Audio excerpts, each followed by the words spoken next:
Salam sejahtera, terima kasih karena bersama dengan saya di Nazilin Unity Channel. Sebelum saya teruskan ulasan kali ini, Anda tulis sendiri dalam ruangan komen. Pada pendapat Anda, memfitnah itu dosa atau satu permainan biasa? Pada pendapat Anda, dosa itu dosa kecil kah dosa besar? Pada pendapat Anda, mana lebih baik, buat mencuri atau memfitnah? Atau sama saja? Dan pada pendapat Anda semua, memang ahli politik ni kaki fitnah kah dah atau macam mana?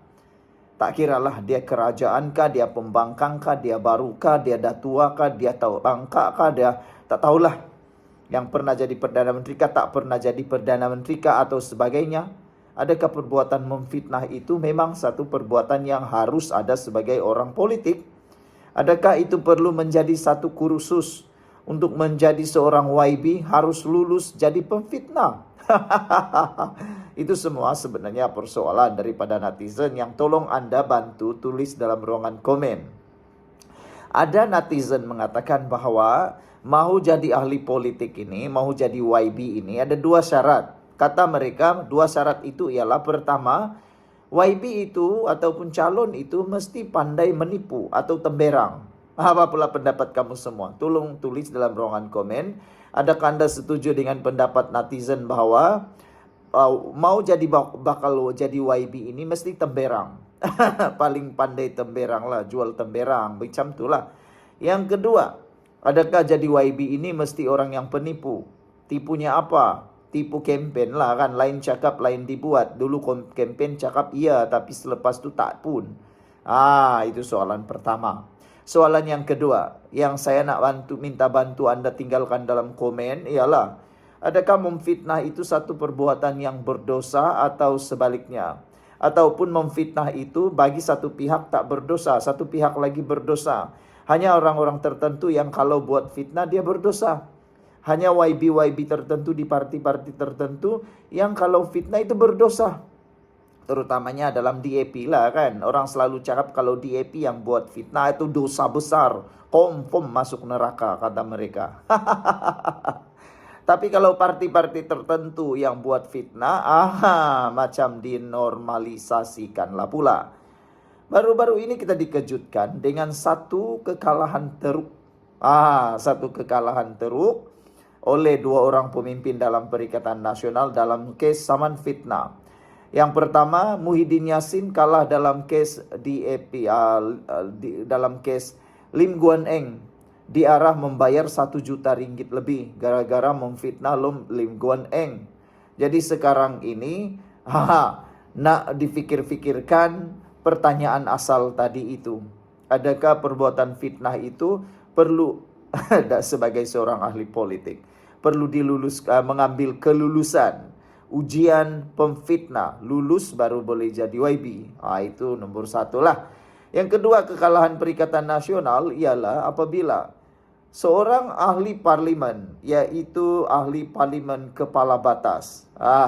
Siapa namanya? Anda tahu siapa nama wanita itu? Yaitu Dr. Siti Mastura Muhammad. Yang mana telah pun kalah di dalam kes saman fitnah berkaitan dengan beberapa orang pemimpin terutamanya DAP. Beliau dibuktikan telah memfitnah 3 individu tersebut dan diarah membayar saman fitnah tersebut. Yang menariknya hari ini ialah tiba-tiba ada pula timbul kutipan derma bayar saman fitnah ahli parlimen kepala batas. Manalah kita tidak ketawakan. Memang melucukan kalau seseorang yang dianggap bersalah kerana memfitnah diarah bayar saman fitnah, tiba-tiba pula nak minta bantuan orang buat bayaran. Dengan kata yang lain, orang buat salah fitnah, orang buat dosa fitnah, jom kita kongsi fitnah itu bayar pula. Hari ini di dalam satu hantaran oleh Ahmad Nadir Eyob di dalam Harapan Daily, beliau menulis kutipan derma bayaran saman fitnah ahli parlimen kepala batas, dosa dinormalisasikan, dikongsi bersama. Jadi satu orang buat fitnah, ramai-ramai kongsi dosa itu. Satu orang buat fitnah, ramai-ramai orang kongsi dosa itu, dan yang lebih penting lagi, ramai-ramailah membayar dosa itu. Ramai-ramailah pula membayar saman tersebut. Bukankah itu sesuatu perkara yang aku tak tahulah nak cakap apa lagi kan? Orang ni betul-betul mengejutkan sekali lah.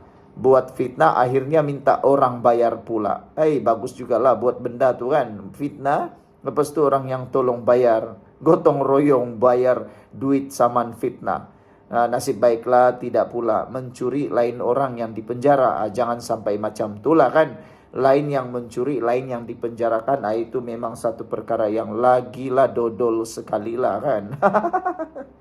Aduh, lucu juga saya dengan berita kali ini lah. Manakah tidak kalau kutipan derma dibuat untuk bayar saman fitnah, ahli parlemen kepala batas, dosa dinormalisasikan, dikongsilah pula bersama membayar. Keputusan Parti Islam Semalaya PAS mengadakan kutipan mega bagi menampung pembayaran saman fitnah, ahli parlimen kepala batas Dr. Siti Mastura Muhammad kepada pemimpin DAP merupakan satu bukti bahawa PAS telah menormalisasikan dosa fitnah dan menyeru ahli PAS supaya ikut bersubahat mempertahankan fitnah yang mereka cipta. Surat rasmi yang dikeluarkan oleh pihak PAS melalui Setiausaha Agung mereka, Datuk Seri Taqiyuddin Hasan, menyebut secara jelas bahawa ahli jawatan kuasa PAS setiap peringkat harus mengeluarkan sejumlah sumbangan mengikut kekananan perjawatan mereka di dalam parti. Kita takut nantilah kan perbuatan begini akan menjadikan perbuatan memfitnah itu menjadi biasa. Kenapa? Sudah tak takut lagi memfitnah sebab nanti ada tolong bayar. Itulah yang kita nak tegaskan di sini. Bila ini sesuatu yang dinormalisasikan, semua orang akan buat fitnah, terutamanya parti-parti politik. Nanti apalah, sudah buat fitnah orang bayar. Paling teruk lagi rakyat tolong bayar.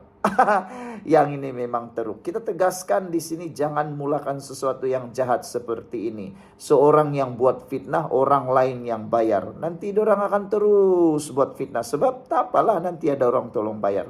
Akan menjadi kebiasaan lah pula. Persoalan yang timbul di sini, kenapa kesalahan fitnah yang terbukti di mahkamah yang dilakukan oleh YB Mastura dipertahankan oleh PAS? Kesalahan fitnah beliau sepatutnya diambil tindakan oleh pemimpin PAS, bukannya mempertahankan beliau dengan mengarahkan kutipan derma pula. Kenapa PAS jelas mempertahankan suatu perkara yang dianggap dosa besar dalam Islam? Satu lagi persoalan yang timbul, perbuatan kutipan derma ini seolah-olah ingin mengheret ahli parti atau ahli PAS turut sama bersubahat dalam mempertahankan kesalahan dan dosa fitnah yang dilakukan. Kenapa pimpinan PAS sanggup mengheret ahli parti mereka menanggung dosa yang ahli mereka tidak lakukan? Tindakan PAS ini adalah bukti mereka adalah penyeleweng ajaran Islam sebenar dan hanya menggunakan agama untuk meraih keuntungan duniawi hingga sanggup menormalisasikan dosa fitnah yang jelas dilarang di dalam Islam, kata penulis ini di Harapan Daily. Kepada ahli PAS, sedarlah bahawa anda semua telah ditipu atas nama agama Islam oleh pemimpin anda.